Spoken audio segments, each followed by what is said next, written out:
I hid my past and took a job as a driver for my beautiful CEO boss. But one night, she was cornered by 7 dangerous gangsters demanding, "Pay $20 million or prepare for your grave." I placed a reassuring hand on her shoulder and whispered, "Give me a minute. I'll handle this." She stared at me, shocked, and asked, "Who? Who are you really?" "My name is Ryan, and I'm currently working as a driver for a female CEO. My employer, Miss Smith, is a kind woman respected for her generous donations to various causes. She should be coming out soon, right?" I glanced at the clock, confirming that the dinner meeting was about to end. Just then, Miss Smith appeared from the restaurant and smiled warmly at me. "Thank you for waiting, Ryan." I opened the back seat door, and Miss Smith got in with a smile. "Hey, hold on a second. That's a nice car you got there, and with a personal driver too." The loud voice came from a man who looked unmistakably like a mafia member. Behind him, a group of similarly tough-looking men followed, 1, 2, 7 in total. I needed to get the car moving quickly. I shut the back seat door and swiftly got into the driver's seat. I started the engine and was about to drive away. "But no, Ryan, you can't. There's someone in front of the car." "Damn it. Too late."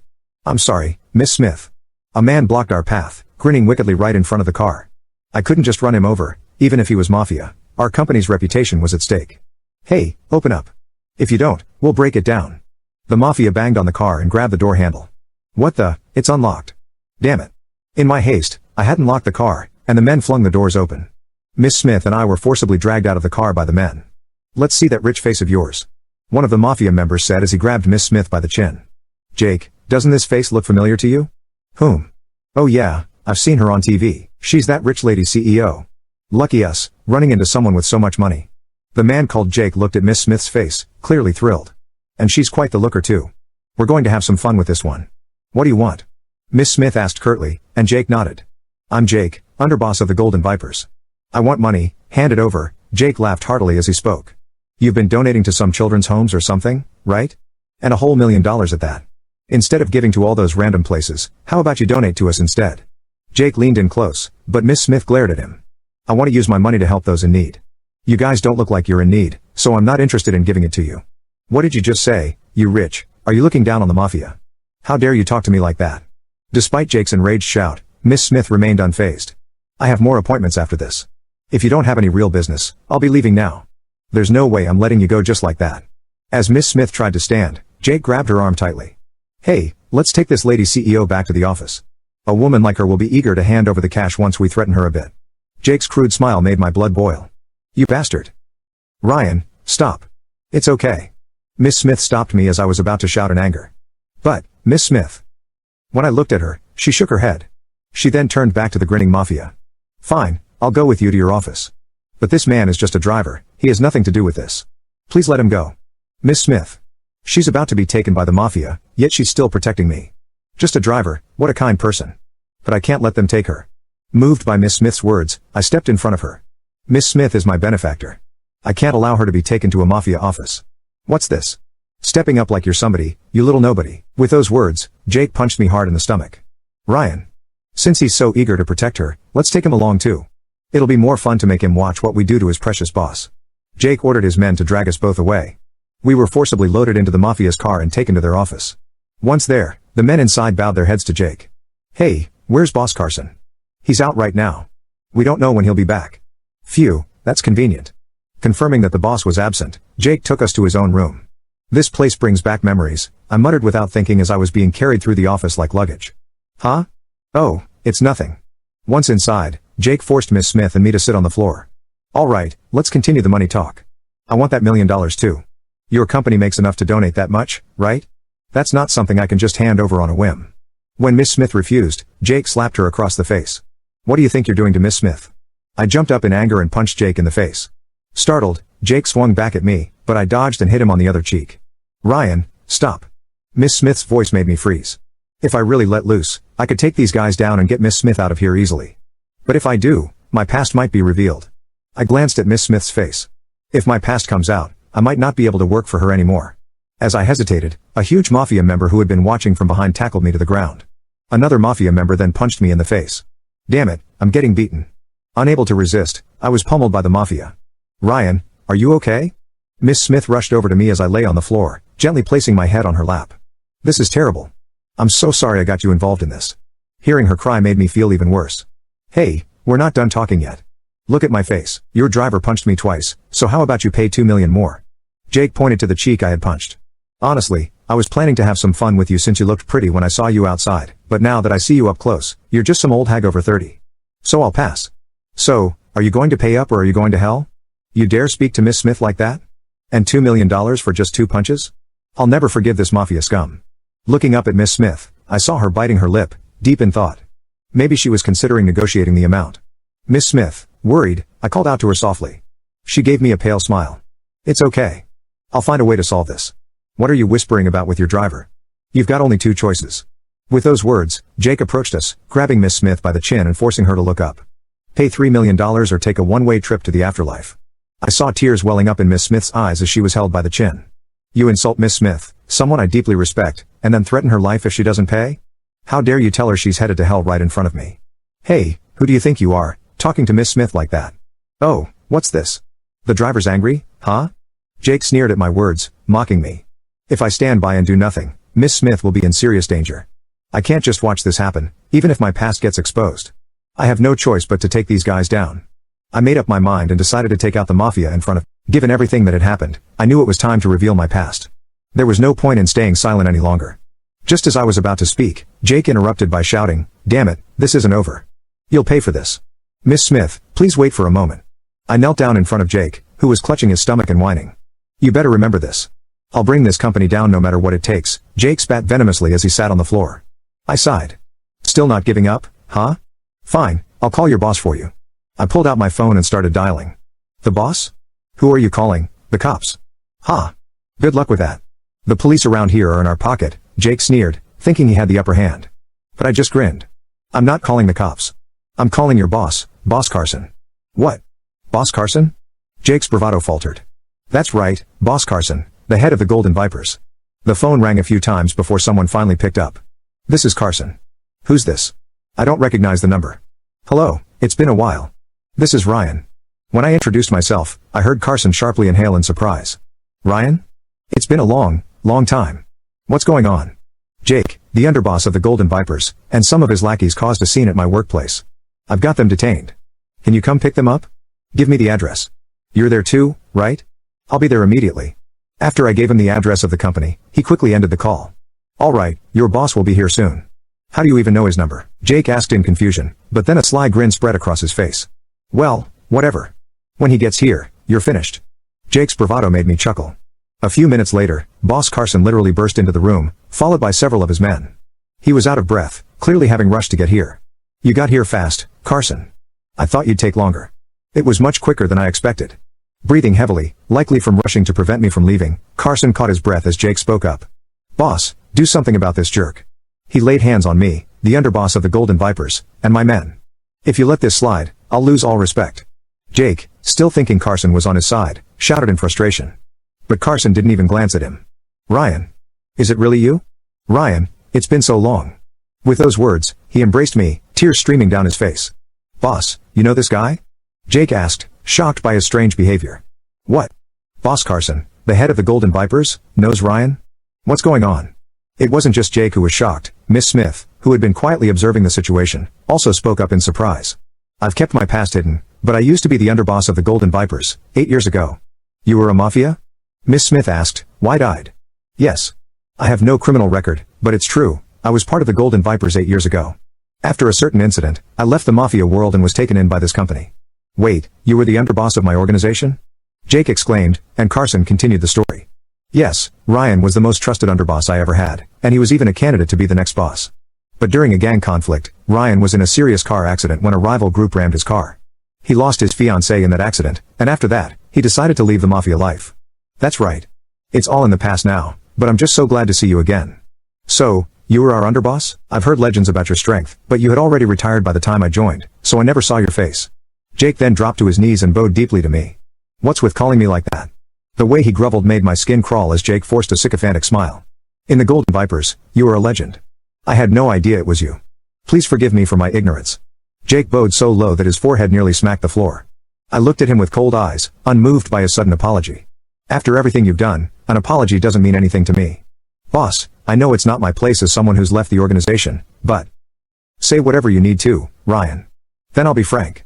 Do you know that Jake has been targeting civilians? An underboss who openly attacks companies during the day isn't doing the organization any favors. You're right. I didn't realize he'd gone this far. Carson nodded at my words, falling silent for a moment as he pondered. It's strange that this hasn't blown up into a bigger problem before now, Carson said. Boss, I apologize. I might have gone a bit too far this time, but I was about to get $3 million from this woman. I plan to give a good portion of it to the organization as tribute. You idiot. Did you really think you could get away with extorting that much money through such methods? I'm sorry, I was short-sighted.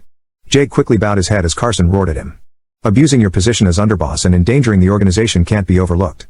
I'm going to strip you of your rank and expel you from the Golden Vipers to make you take responsibility. That sounds fair. I nodded in agreement, satisfied with his decision. Jake's face turned pale at the mention of being expelled. Wait, please. You can't just expel me out of nowhere. Isn't a demotion or pay cut more appropriate? Are you defying the boss's orders now? Watch your mouth. With that, Carson struck Jake, sending him flying across the room. You brought this on yourself. You never had what it takes to be the underboss of the Golden Vipers. I made a mistake putting you in Ryan's place after he left. No way. I'm fit to be the underboss. Please reconsider. I can still be of use to the Golden Vipers.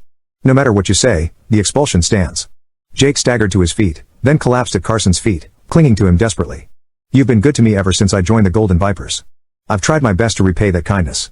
Please forgive me. Jake began to sob, but Carson ignored him. I think it's time for him to take responsibility for his actions. Got any suggestions? Carson asked me. I glanced at Miss Smith and pointed at Jake. Miss Smith was the one directly affected by this man, so it's only right that she decides what happens to him. What would you like to do with him? Me? I can decide? Miss Smith asked, looking a bit unsure as she glanced over at Carson. Yeah. The organization has already expelled him. The decision is yours. In that case, I'd like him to work to help those in need. There are so many people who are struggling, and there's always a shortage of hands. I'd like to see him put to work helping others. Interesting idea. There's a nursing home we run that's separate from Golden Viper operations. Maybe we could have him work there. What? A nursing home? No way. I'm not doing that. Jake tried to refuse, but Carson glared at him. Shut up. Just working there isn't much of a punishment, though. Here's what we'll do. He'll donate half of his salary, and we'll assign someone to watch him around the clock to make sure he doesn't cause any trouble and actually works hard. Miss Smith smiled warmly at Carson's proposal. I think that's a wonderful idea. I have no choice but to take these guys down. I made up my mind and decided to take out the mafia in front of me.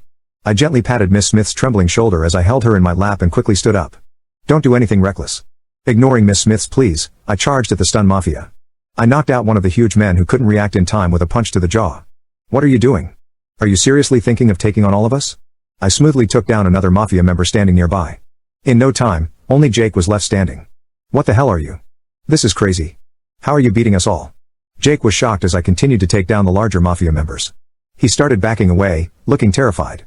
Without answering his question, I closed in on Jake and landed a heavy punch to his midsection. How? How is Ryan that strong? Miss Smith's voice trembled with surprise from behind me. I turned to her with a reassuring smile and offered her my hand. We'll talk later. Let's get out of here now. I took Miss Smith's hand and started to leave the room. I know where your company is. Don't think you'll get away with this. You messed with the underboss of the Golden Vipers, and you won't get off easy, Jake shouted from where he lay on the floor, but we didn't look back as we exited the room. As we stepped out of the office, some of the older mafia members who had been with the Golden Vipers for a long time caught sight of me. A few of them exclaimed in surprise, but I ignored them and walked past. Once we were outside and far enough from the office, I finally stopped. Miss Smith, I'm so sorry for putting you in such danger. Ryan, this wasn't your fault. In fact, thank you for saving me. Miss Smith smiled warmly and continued speaking. And about your past. It's okay. I won't ask about it until you're ready to tell me. Miss Smith's promise gave me a sense of relief. It looked like I would still be able to work as Miss Smith's driver. But more importantly, I couldn't let my guard down. Jake wouldn't give up that easily. A week after the incident, I was waiting in the car as usual, prepared to drive Miss Smith to her next appointment. We should leave soon if we want to make it on time. Is her meeting running late? As I glanced at the clock, wondering why Miss Smith was taking so long, I suddenly heard a woman scream. What? What's going on? I got out of the driver's seat and looked toward the building where our office was located. I saw people running out, screaming. Several companies operate in the building, but the ones coming out were all employees from our company. Is something happening at the office? Could it be those Golden Vipers guys again? I rushed into the building and hurried to our office floor. As I suspected, it was them again. Inside the office, I spotted Jake and the hulking mafia members. They were wielding bats, and the office was in complete disarray. They were mercilessly smashing computers with their bats. The employees were all pressed against the walls, trembling with fear. Try and stop us if you can. We're mafia from the Golden Vipers, Jake shouted gleefully. Ignoring the employees' attempts to hold her back, Miss Smith stepped in front of Jake. Everyone, get out of here quickly. I'll handle this. Go on, hurry. Miss Smith commanded her employees, glaring at Jake with unwavering resolve. Though anxious, the employees followed her orders and fled the company. Now, only the mafia, Miss Smith, and I remained in the office. Wow, protecting your employees first. What a perfect boss, but I don't care about them. My targets are you and that driver over there. Of course, I can't let my employees get hurt, Miss Smith retorted, even as Jake grabbed her by the collar, making it hard for her to breathe. Let go of her right now. Why should I? What makes you think I'll do what you say anyway? Jake sneered. Miss Smith, hurry up and pay me the $3 million and hand over that arrogant driver. I won't be satisfied until I beat him to a pulp. My answer hasn't changed. I refuse. Now, let go of me. Oh, is that so? With those words, Jake lifted Miss Smith off the ground by her collar. Stop it. Miss Smith struggled, kicking her legs in the air. Miss Smith, hey, knock it off. I rushed over to them, raising my hand to punch Jake, who was still holding Miss Smith by the collar with both hands occupied. Jake couldn't defend his face, and I landed a solid punch. Ow. Get him. Don't underestimate him like last time. Spitting out blood-tinged saliva, Jake ordered the other mafia members to attack. The mafia, grinning confidently, seemed to think they could beat me as long as they didn't let their guard down this time. We're ready, and we've got weapons too. Doesn't matter. Weaklings stay weak no matter what they're holding. With that, I charged toward the hulking mafia members. They sneered, laughing at me for coming at them unarmed. Ryan, don't do this. Miss Smith shouted in a voice full of despair, covering her eyes as if she couldn't bear to watch. They think numbers matter in a fight. It doesn't make a difference how many of these guys there are. The mafia, uncoordinated and clumsy, were easy to take down. They tried to attack all at once but ended up getting in each other's way. Without taking a single hit, I systematically knocked them out one by one. As fewer and fewer mafia members remained standing, Jake's expression changed from smug confidence to sheer disbelief. What the hell is going on? Why, you idiots? He's just one unarmed civilian. The cocky grin vanished from Jake's face as he struggled to comprehend what was happening. This is the end for you. You're the only one left. This can't be real. We all got taken out by just one guy? Jake muttered in shock as I swiftly subdued the remaining mafia. He shook his head in denial, unable to accept reality. No way. There's no way you could take us all down by yourself. Jake screamed, charging straight at me. I smirked, using his momentum to throw him to the ground with a hard slam. Jake hit the floor with a heavy thud, writhing in pain. Do you even know who I am? I'm the underboss of the Golden Vipers. If you lay a hand on me, the boss won't let you off easy. Battered and bruised, he somehow managed to stand up and threaten me. So what if you're the underboss of the Golden Vipers? That means nothing to me. What? You're not scared of the mafia even though you're just a civilian? The fact that someone like you could become the underboss says a lot about how low the bar is. With that, I delivered a powerful kick to Jake's gut. He groaned, doubling over and collapsing to the ground. The other mafia members were all down, leaving the room eerily quiet. Wait a second, is Miss Smith okay? Snapping back to reality, I quickly looked around for Miss Smith. She was in the corner of the room, watching me intently. Miss Smith, are you all right? I approached Miss Smith, who had been grabbed by the collar earlier, and she looked at me with a puzzled expression. You're a bit ruffled. Oh, thank you, I'm fine. But hearing my words, Miss Smith quickly straightened her disheveled collar. She glanced at the fallen mafia members and the groaning Jake, then finally turned her gaze back to me. Ryan, who exactly are you? You promised I wouldn't have to ask, but... She looked at me with a puzzled expression, and all I could do was give a rueful smile. It seemed I couldn't keep it hidden any longer. Given everything that had happened, I knew it was time to reveal my past. There was no point in staying silent any longer. Shut up. Just working there isn't much of a punishment, though. Here's what we'll do, he'll donate half of his salary, and we'll assign someone to watch him around the clock to make sure he doesn't cause any trouble and actually works hard. Miss Smith smiled warmly at Carson's proposal. I think that's a wonderful idea. That's a very Miss Smith kind of peaceful solution. I couldn't help but smile at her kindness. Hey, you're not just going to decide my fate without my input. What about my say in this? Jake protested. You don't get a say when we're talking about your punishment, Carson shot back, dismissing Jake's protests. There's no way I'm working at some nursing home. I won't do it. Is that so? If you can't go willingly, we'll just have to drag you there. With that, Carson ordered his men to restrain Jake. Let go of me. I was the underboss. Jake thrashed and flailed, trying to resist, but the men tied up his hands and feet and lifted him off the ground. I'm not taking care of old people at a nursing home. No way. I sighed, leaned close to his ear, and whispered, we could always lie to Miss Smith, say we sent you to the nursing home, and just dump you in the ocean instead. I'm sure Boss Carson was tempted to make you disappear for real. You should be grateful you're still breathing. The ocean? That's how the mafia settles things? Jake's defiance faded, replaced by a look of fear. Miss Smith is being merciful by letting you work at a nursing home. The ocean or the nursing home, you choose. Exactly. If you don't want to work, fine. We'll send you swimming, but if you'd rather avoid that, you'd better start cooperating, I whispered in a low voice as Jake looked up at me, staring into my eyes. He seemed to realize that I was deadly serious. All right, I'll work at the nursing home, he nodded, tears streaming down his face. Well, if you're willing to work voluntarily, that's the best outcome. Miss Smith, unaware of my threat, clapped her hands together and smiled. We'll untie your legs so you can walk on your own. Carson's men sat Jake down on the floor, and I untied his feet. Jake stood up, facing Miss Smith and Carson, and bowed his head. I've decided to reflect on my actions and work at the nursing home. Please keep an eye on me to make sure I'm doing it right. Miss Smith beamed at his declaration. Of course, I'll make sure you're doing well. Jake's trying to secure himself by asking Miss Smith to watch over him, hoping she'll forget and he'll avoid punishment later, I thought bitterly, glancing at Miss Smith, who was still smiling warmly at me. Oh well, he'll be monitored 24/7 in a civilian world he once looked down on. Taking care of the very civilians he used to despise is the perfect punishment for someone as prideful as him. He may think it's better than being dumped in the ocean, but I could already picture the struggles he would face. Good luck, I extended my hand to Jake, offering a handshake. As soon as he grasped my hand, I squeezed it tightly, crushing his fingers. Jake winced in pain, and I leaned in close, whispering in a low voice, I'll be watching you too. The moment you step out of line, you're done. It'll be easy to make you disappear in an accident. Don't think Miss Smith will always be there to protect you. After driving the point home, I released his hand and smiled warmly. Jake, now visibly shaken, made no further resistance as he walked out of the company on his own. 6 months passed since Jake was sent to the nursing home. At first, he was useless, but now I heard he had gotten the hang of the job. Recently, he even sent a letter of thanks to Miss Smith. It's amazing how much a change in environment can affect someone. Who would have thought that guy could turn into a decent person? Jake now said that working at the nursing home had become his calling. Meanwhile, I continued working as Miss Smith's driver, never once questioned about my past. I always figured that day would come eventually, and today it finally did. 6 months after the incident, I was summoned to the CEO's office. I guess she's finally decided that she can't keep a former mafia on staff. All right, I'll accept it gracefully and thank her for everything, I thought as I knocked on the door. It's Ryan. Come in. Entering the room, I found Miss Smith sitting there, looking a bit nervous. Have a seat. I sat down in the chair opposite her, noticing that she seemed hesitant to speak. She's too kind to fire someone easily. That's probably why she's struggling to say it, I thought. I'm sorry for keeping my past a secret. I knew I'd have to resign if my mafia background was discovered. Oh, I see. Yes, I wanted to stay by your side, helping someone who cares so much about others. Thank you for everything.